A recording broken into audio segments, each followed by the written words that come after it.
ऋषि online chemistry classes में आप सभी का स्वागत है। आज हम लोग क्लास 12th में रसायन विज्ञान का अध्ययन करेंगे। क्लास 12th के रसायन विज्ञान में प्रथम अध्याय ठोस अवस्था है। तो आज हम लोग ठोस अवस्था का अध्ययन करेंगे। ठोस अवस्था अर्थात सॉलिड स्टेट। ठोस अवस्था क्या होता है? तो हमें पता है कि द्रव्य तीन मुख्य भौतिक अवस्थाओं में पाया जाता है: ठोस अवस्था, द्रव अवस्था और गैसीय अवस्था। सॉलिड स्टेट, लिक्विड स्टेट और गैसियस स्टेट। ठोस अवस्था पदार्थ की एक ऐसी अवस्था होती है जिसमें पदार्थ का अर्थात द्रव्य का आकार और आयतन दोनों निश्चित होता है।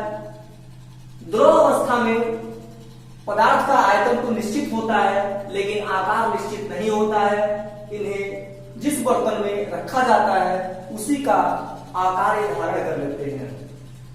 गैसीय अवस्था में पदार्थ का न तो आयतन निश्चित होता है और न ही आकार। ये परिभाषा आप पहले से जानते हैं। हमें विशेषकर ठोस अवस्था के बारे में पढ़ना है। तो ठोस अवस्था के कुछ विशेष अभिलक्षण होते हैं जो इस प्रकार हैं। ठोस का आकार एवं आयतन दोनों निश्चित होता है।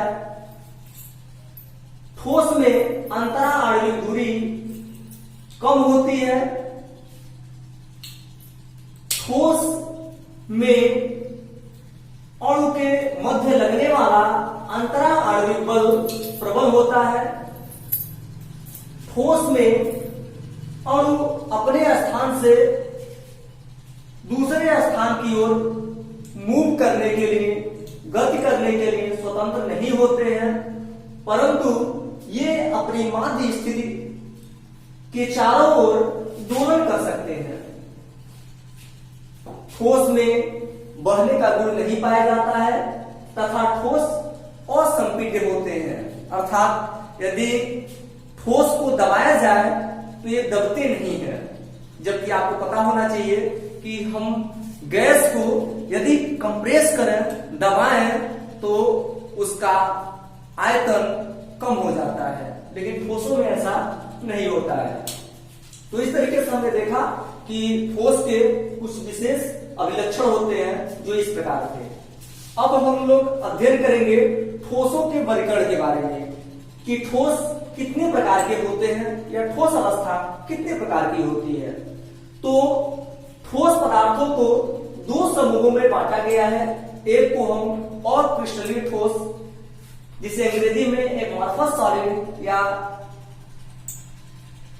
ए क्रिस्टलाइन सॉलिड कहा जाता है, जबकि दूसरा इसका समूह है क्रिस्टलीय ठोस, जिसे अंग्रेजी में क्रिस्टलाइन सॉलिड कहा जाता है। और क्रिस्टलीय ठोस ऐसे ठोस पदार्थ होते हैं जिनकी कोई निश्चित ज्यामितीय संरचना नहीं होती है। इसके अलावा इनका गलनांक और क्वथनांक भी तीक्ष्ण नहीं होता है। जितने बहुलक होते हैं वे सब के सब अक्रिस्टलीय ठोस होते हैं, जैसे कि plastic, rubber, glass, fibre, starch, cellulose etc. क्रिस्टलीय ठोस, क्रिस्टलीय ठोस ऐसे ठोस पदार्थ होते हैं जिनमें अवयवी कण अर्थात वे कण जो पूरे ठोस पदार्थ का निर्माण करते हैं वे एक निश्चित पोजीशन पर पाए जाते हैं। क्रिस्टलीय ठोस की एक निश्चित ज्यामितीय संरचना होती है। इसके अलावा क्रिस्टलीय ठोस में अवयवी कण एक निश्चित पोजीशन पर पाए जाते हैं। उनका जो विन्यास होता है वह दीर्घ परिसर में भी बना रहता है। क्रिस्टलीय ठोस को भी आणविक बलों के आधार पर 4 समूहों में बांटा गया है जो इस प्रकार है: आणविक ठोस, जिसे मॉलिक्यूलर सॉलिड के नाम से जाना जाता है, परमाणुविक ठोस या इसे सहसंयोजित ठोस, नेटवर्क ठोस भी कहा जाता है। आयनिक ठोस और चौथा धात्विक ठोस है। आणविक ठोस ऐसे ठोस पदार्थ होते हैं जिनका निर्माण अणु के द्वारा होता है। ये ठोस पदार्थ में अणु एक दूसरे से सामान्यतः वैन डर वाल्स बल के द्वारा जुड़े होते हैं। इसमें किसी विशेष प्रकार के रासायनिक बंध का निर्माण नहीं होता है। आणविक ठोसों को भी 3 समूहों में बांटा गया है, जो इस प्रकार है: अध्रुवीय ठोस, ध्रुवीय ठोस और हाइड्रोजन बंधित ठोस। अध्रुवीय ठोस अर्थात नॉन पोलर सॉलिड।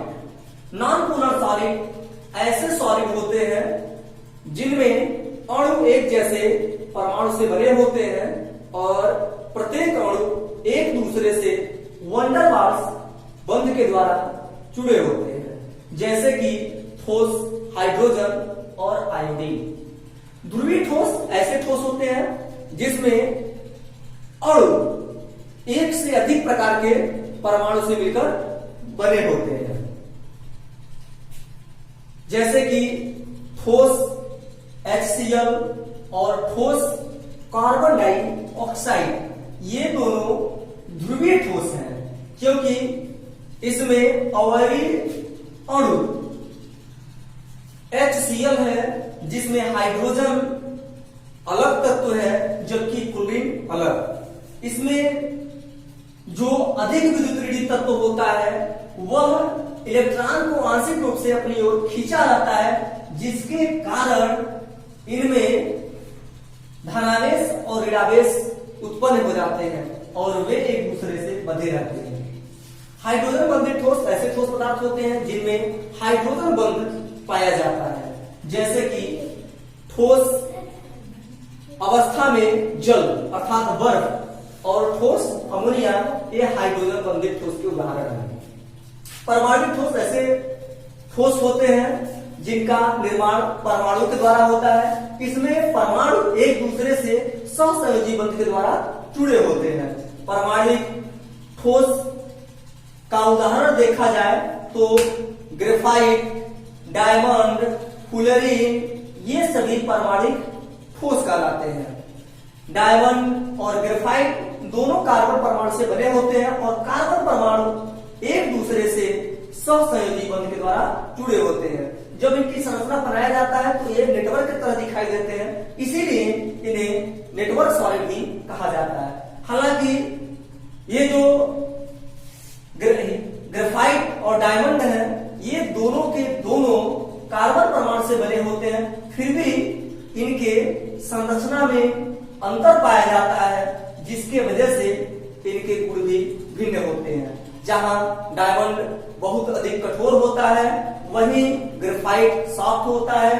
डायमंड में कार्बन परमाणु चतुष्फलकीय क्रम में जुड़े होते हैं, तो ग्रेफाइट में कार्बन परमाणु ट्राइगोनल अर्थात त्रिकोणीय व्यवस्था में जुड़े होते हैं। डायमंड विद्युत का कुचालक होता है तो ग्रेफाइट विद्युत का सुचालक होता है। तो इस तरीके से ये जो नेटवर्क सॉलिड होते हैं वे नेटवर्क सॉलिड सहसंयोजी बंध वाले होते हैं। इनमें अवयवी कण अर्थात परमाणु सहसंयोजी बंध से जुड़े होते हैं।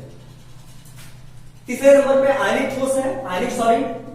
आयनिक सॉलिड ऐसे सॉलिड होते हैं जिसमें कण अर्थात आयन एक दूसरे से आयनिक बंध के द्वारा जुड़े होते हैं, जैसे कि NaCl, KCl, CHCl, ZnO, ZnS इत्यादि सभी आयनिक ठोस है।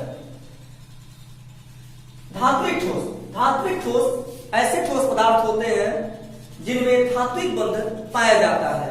जितने भी धातुएं होते हैं वे सब के सब धात्विक ठोस होते हैं, जैसे कि sodium, calcium, iron, zinc, copper, platinum, silver, gold और एल्यूमिनियम आदि सभी धात्विक ठोस के उदाहरण हैं। तो इस तरीके से हमने आज ठोस अवस्था का एक जनरल इंट्रोडक्शन देखा। अब इसके बाद हम लोग अध्ययन करेंगे कि जो ठोस पदार्थ होते हैं उनका निर्माण किस तरीके से होता है और कण एक दूसरे से किस प्रकार बंधे रहते हैं। तो आज की क्लास यहीं पे समाप्त करते हैं। अब आगे की बात है नेक्स्ट लेक्चर में हम देखेंगे।